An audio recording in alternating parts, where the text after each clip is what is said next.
You're listening to Denver Wine Radio, the podcast about Colorado wine. My name is Paul Bonaquisti.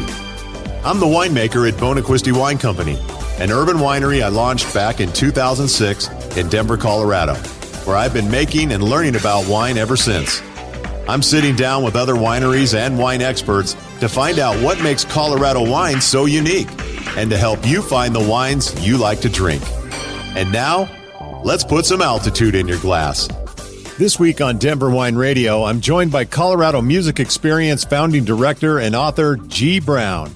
G covered popular music at the Denver Post for 26 years, interviewing well over 3,200 musicians, including Paul McCartney, Bruce Springsteen, Mick Jagger, and Kurt Cobain. He's also amassed an archive of close to 15,000 rare promotional photos, and he's put them all into a new book series called On Record. Please welcome to Denver Wine Radio, G. Brown. Okay, welcome everybody to Denver Wine Radio. In studio today, our special guest, G. Brown. What's the G stand for? What does it? I didn't know until I got your email that it's Gary. It's not a secret. I tell people golden brown. Do you buy that, Paul? Yeah, golden brown. I like that. The color of your old hair. Yeah. Yeah. Hey, man, tell everybody who you are and what you do. G. Brown. Man, because you have an amazing history in Denver. Well, I appreciate that. I've been a very lucky boy. I grew up here in Arvada and attended CU, but ended up writing for the Denver Post, contracting with them to cover popular music for 26 years, back when newspapers meant something. It's kind of an antiquated notion these days. But also used that opportunity to do a lot of radio work in the market. I think I worked for pretty much every station in one configuration or another. Yeah. And I remember you at KAZY. Yeah, that was a lot of fun with Joe Myers and the crew there. Yeah. That was way back. I was in high school. Late 80s, I believe. Yeah. Late 80s? Well, I guess I was out of high school by then. What about early 80s? Where were you? Writing for the paper. I had delved into radio a little bit, but mostly just earning my bones, as they say, to be writing about popular music. Got to meet and interview so many incredible people over the decades. In recent years, 2011, I was the founding director of the Colorado Music Hall of Fame, and these days I run Colorado Music Experience, which is a repository for Colorado music history. We do podcasts, mini documentaries, interview-based profiles, photo galleries, blogs. It's my passion, and no one else is doing it. It is. So it's and it is an amazing website. I found the section on the Rainbow Music Hall and just started listening to the cuts that you have on there. Yeah, we're creating content. That makes us a rather unique nonprofit, but should be said, we're a 501c3 educational and cultural organization. Nonprofit, not only on paper, but there's no money coming in, Paul, so we have it on both fronts, okay? Okay. Well, I'm right there with you then. So, okay, let's go back to writing for the Denver Post. And how did you get that gig? I mean, how did you convince them, hey, I'm the guy that needs to interview every artist that comes to town, every concert, and review it? Well, it was interesting. I started out, I'll give you a little pretext if I could. Growing up in Arvada, it was apparent that my high school band wasn't going to be playing at Red Rocks anytime soon. I aspired to be in Python Deity.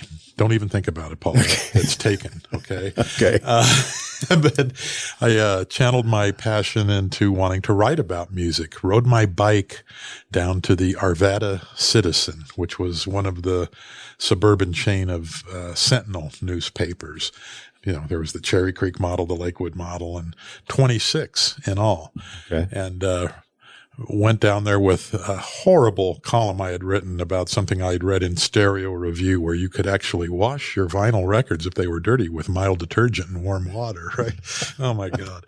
The editor. Now there's machines that do that for $100 they cost. Yeah. I was a little ahead of my time. The editor at the time was a gentleman named Mark Wolf, who went on to have a fantastic career with the Rocky Mountain News, a sports writer, city-side reporter. He was fresh out of college. He was 22. I'm 15. And I think he just enjoyed having someone sit at the edge of his desk so he could regale me with the tales of the Yardbirds playing his senior prom back in Illinois. He's a big music fan. And he's in an office with middle-aged women covering city council meetings. I was, I guess, an oasis. He let me start reviewing records. And at that point, when you were published, when you were in print, you were a writer. Those were your credentials at that point. And after a few months, I parlayed that into an interview with the Guess Who, 1970, Denver Coliseum. Wow. And it was just a more innocent time. You know, I don't know how I pulled it off in retrospect. It just, sent a letter, made a phone call, and they're not doing anything else from there in town. Show up backstage in my 8th grade brown wool graduation suit, orange shirt and matching tie, in the middle of July. And so I'm here for the interview. And I'm sure Burton Cummings, who was the Guess Who's lead singer and my idol at the time, I thought he had the greatest voice in rock and roll. He must have taken someone aside and said, who the hell sent this kid to do the interview? But he talked to me.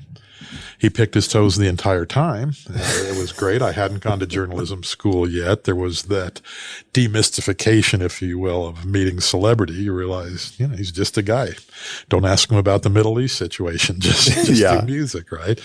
And so after that, I parlayed that experience into an interview with a guy named Joe Walsh, who had just moved to Colorado from Cleveland, where the James Gang had broken up. He relocated to the mountains outside of Nederland, was a ham radio operator for a tad while he got his pins under him. He was going to debut his new band, Barnstorm, at some now forgotten bar on Colfax, just a cinder block edifice. Wow. And that was going to be their first gig. I show up 4 p.m, go in, say, I'm here to interview Mr. Walsh, and they wouldn't let me in. I was obviously and woefully underage, right? Right. Probably 16 at this stage.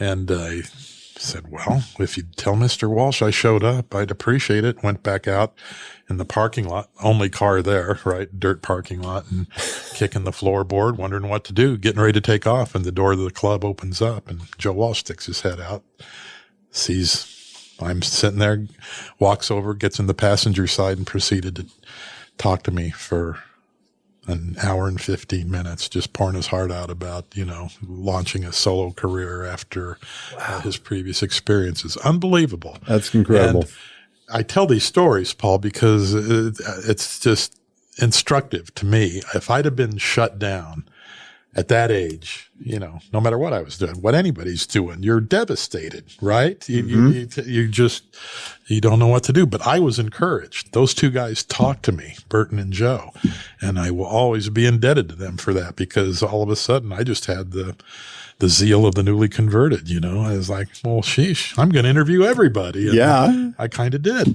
That's right. I mean, you had 2 big ones under your belt right there. I was just so lucky, and I'm so grateful.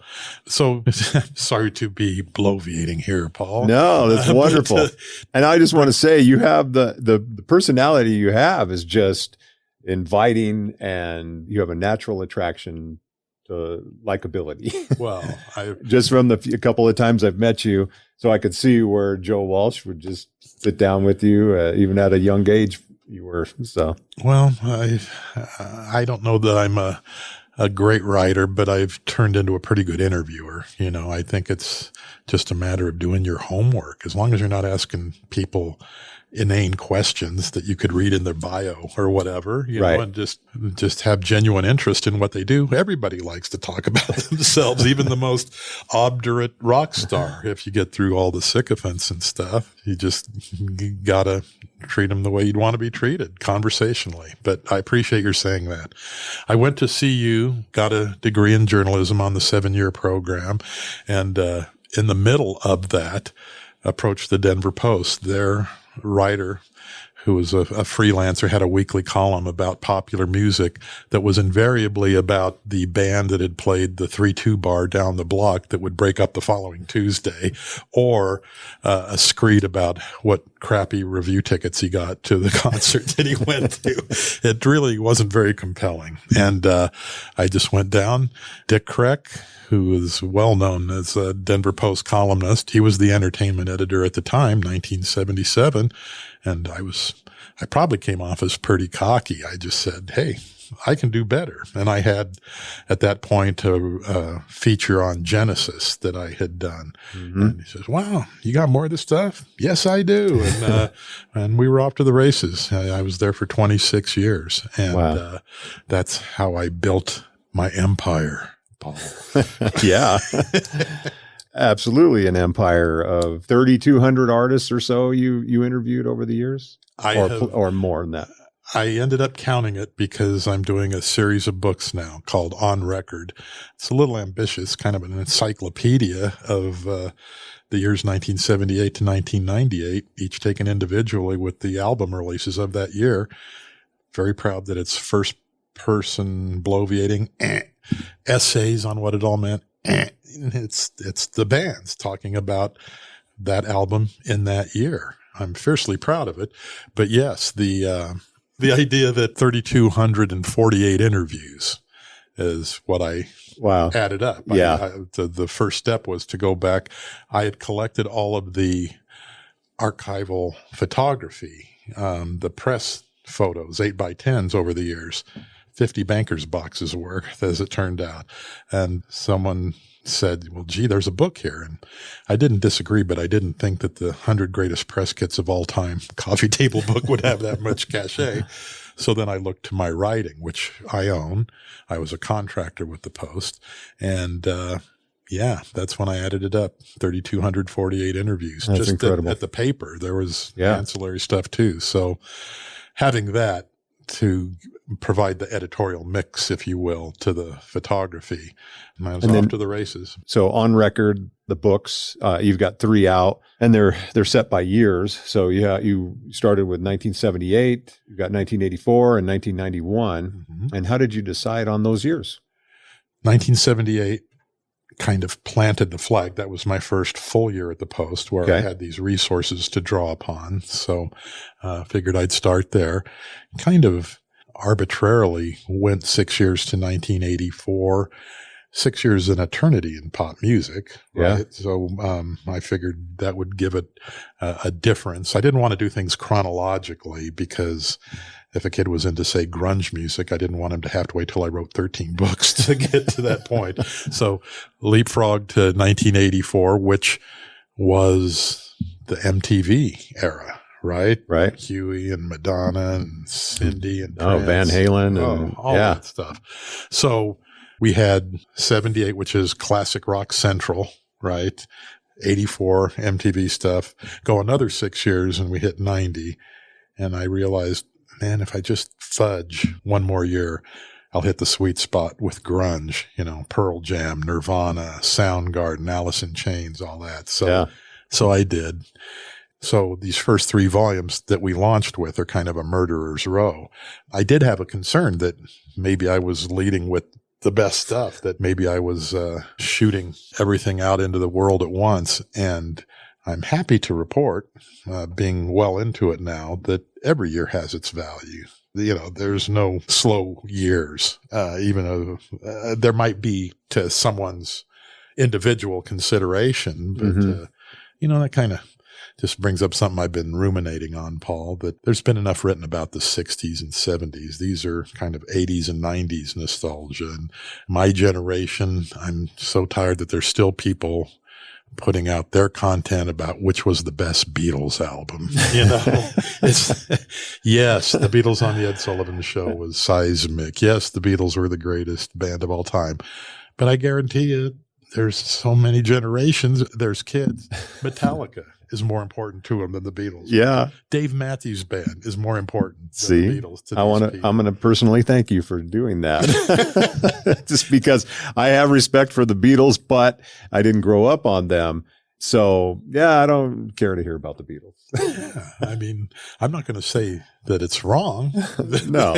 I think the Beatles were the greatest band of all time, but it's just selfish to just keep living there, with all these aging out people, Yeah.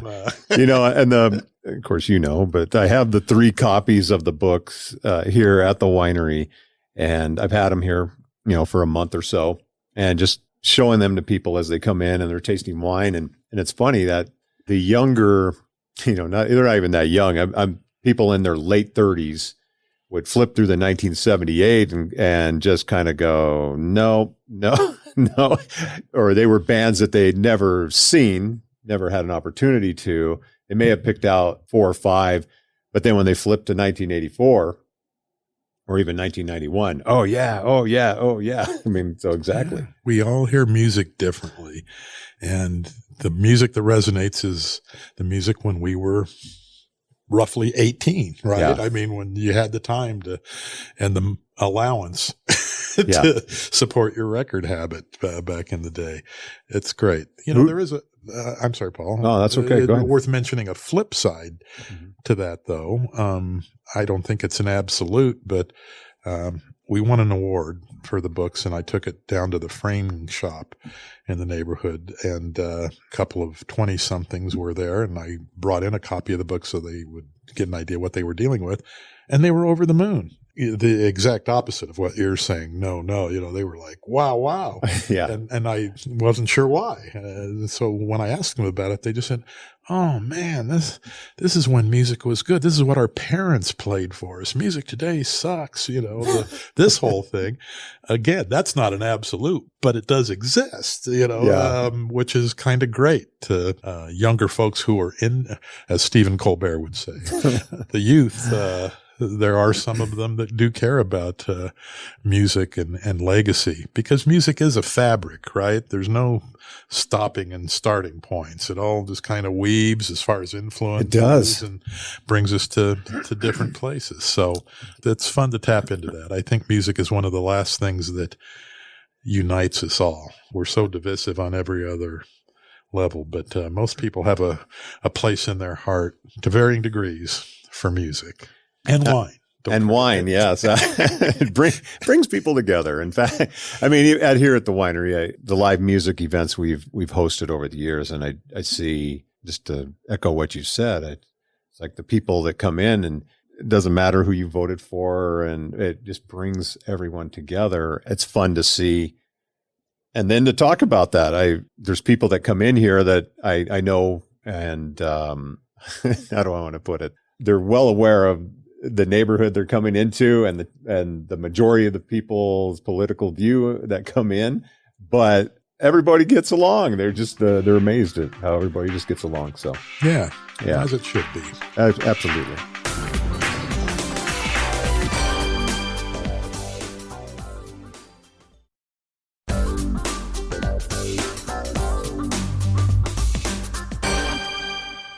So going back to what we were just saying about generational music, I was looking at the Red Rocks, they just got released, or what's coming next year in 2023. And I was looking over those bands and I went, wow, I don't know that band. I didn't know any of them. So it just gets better, Paul. I'll tell you that. It's interesting. I am kind of by default the Red Rocks historian.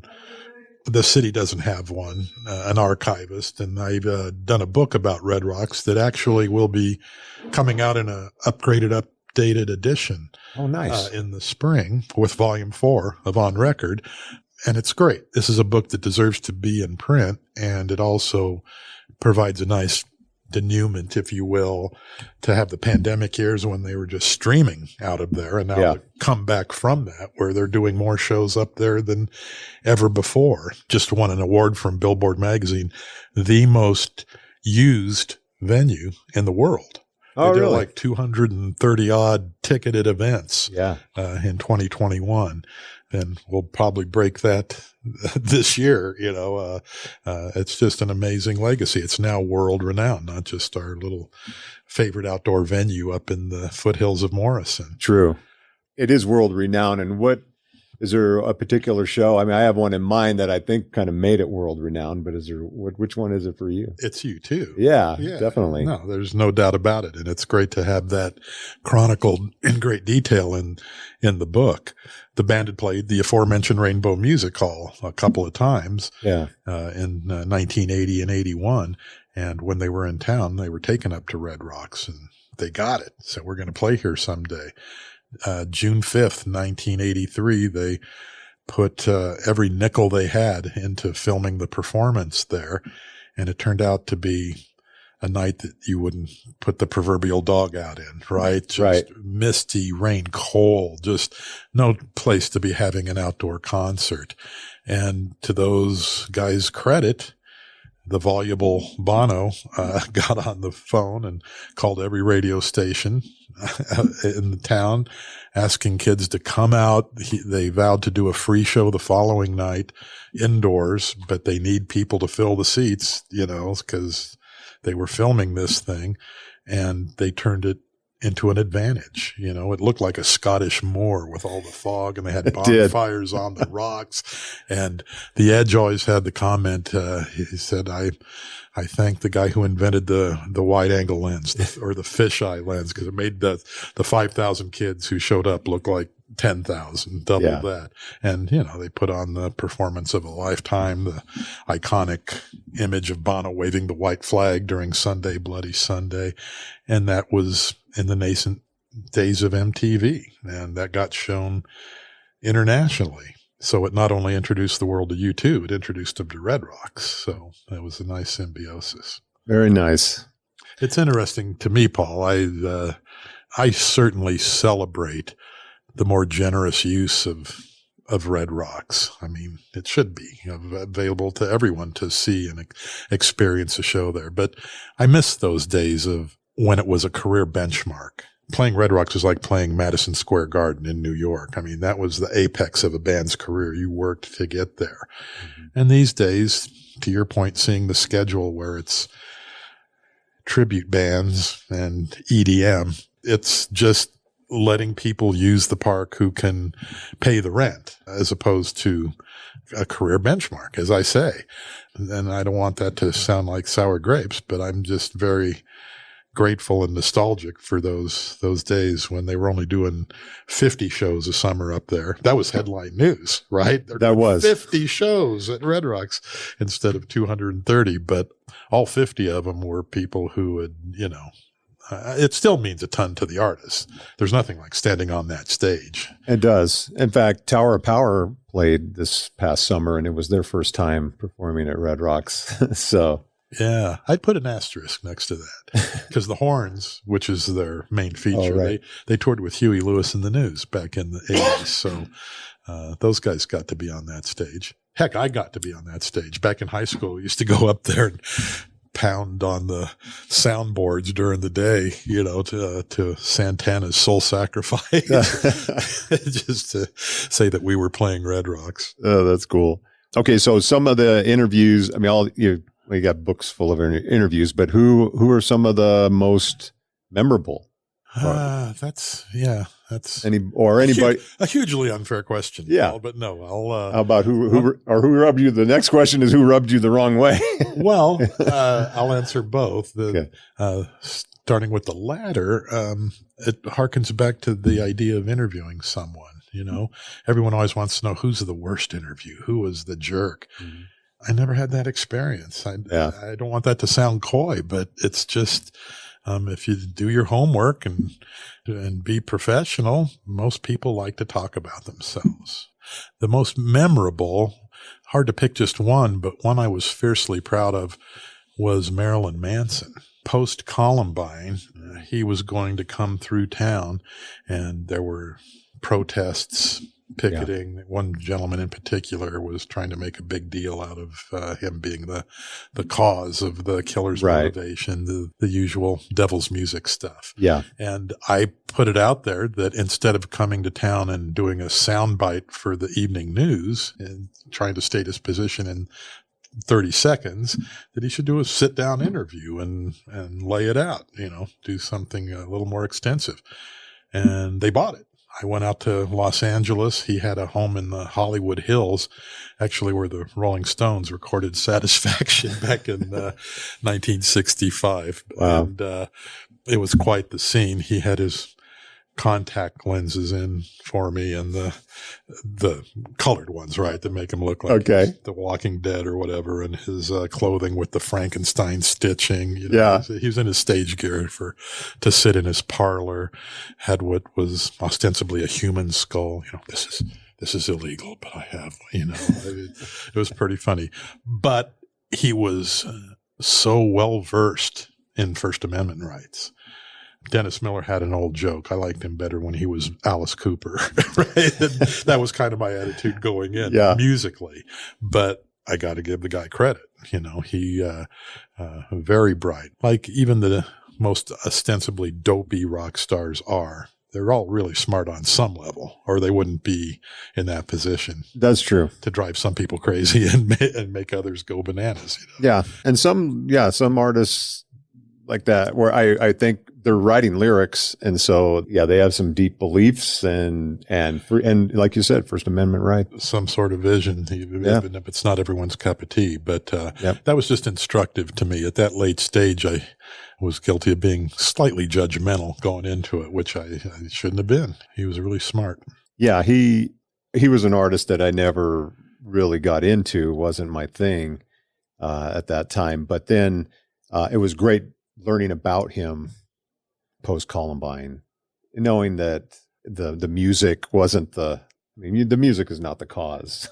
Yeah. Well, and he was, that was a long running debate. He just happened to be caught in the crossfire. Right. No pun intended, but just the idea that music is the motivation or the cause of this, that went back to the Eisenhower era, probably to my inspiration. Can we close with a little anecdote? Yes. I mean, it was circling back to that. Little Richard, who was the same guy to a degree 40 years earlier, in that, late 50s. Richard ticked all the boxes, right? Gay, black, flamboyant, I've said you could take Marilyn Manson and Alice Cooper and any other shock rocker, put them all together, and they still don't match up to what Richard was doing and facing at that juncture in rock history. He was something. So little Gary Brown, there you go. Bringing it full circle, Paul. All right. Little Gary Brown in Arvada on Sunday nights at the Brown household. Saturday was hamburger night and Sunday was steak night. Steak, what mom could come up with. And, Bonanza, Wonderful World of Disney on the tube, and the Ed Sullivan Show. And I'm 5 or 6, little Richard comes on and does Lucille, which is one of his squealers, right? Lucille, just crazy. My old man wasn't, for all his faults, he wasn't demonstrative around us kids with language. I never heard a damn, much less an F-bomb. That was probably mom's doing, right? Just laying down that law. He was a man's man, undoubtedly, around the fellas, but it made it all the more surprising when we're watching Little Richard and he sets down his TV tray and says, "Get that screaming N-word off the television." I didn't know rock and roll from a hole in the ground, but the light bulb went off. I don't know what got such a rise out of the old man, but this bears further investigation. I need this arrow in my quiver, right? If he'd have kept his mouth shut, I'd have probably been an accountant or something, right? But he didn't, and that always kind of instructed me. That's what does it. That's right. We had our battles in future years. He was pretty militant about that stuff. If your hair touched your ears, you were a commie, hippie, pinko, or whatever. So that was its own level of hysterical behavior. All right. Do you still go to live shows? Not so much. No? I'm not going to sandbag anyone. I put in my time. My joy comes from listening at home. My buddies at Listen Up, I did some trade with them, wrote something for their catalog, and they set me up with these incredible Focal speakers made in France. And to listen to the music that I love, right? I spent my whole life chasing the next thing, reporting on it, and now just to go back and spend time with my favorite music and hearing the sonic detail and the craft of record making and stuff. Ooh, I get goosebumps just thinking. I'm going to go do it right now. Nice. Well, all right. Thanks, G, for coming down. Anytime. I hope we do it again. Yeah, for sure. We're definitely going to do it again. We're going to drink wine next time. Oh, yeah, we did. We forgot about that today, but we'll drink some wine next time, and yeah, we'll get your opinion on wine. So, well, thank you for all you do for the music community. No, thank you. Great intersection. You do so much for the music community. So, I encourage everyone to check out the Colorado Music Experience and just see the archive of music history. Yeah, if I may, colomusic.org. COLOmusic.org is our site, and I hope you go down the rabbit hole. There's some fun stuff there. For sure. Yeah, next time we could just talk about Rainbow Music Hall. Okay. That's our show for this week. Thank you so much for listening to Denver Wine Radio. Your homework for the week is to go out and taste some Colorado wine. If you have any questions or comments, or just want to let us know what you're drinking, go to denverwineradio.com, where you can email us or leave us a voice message. We'd love to hear from you. And remember, put some altitude in your glass.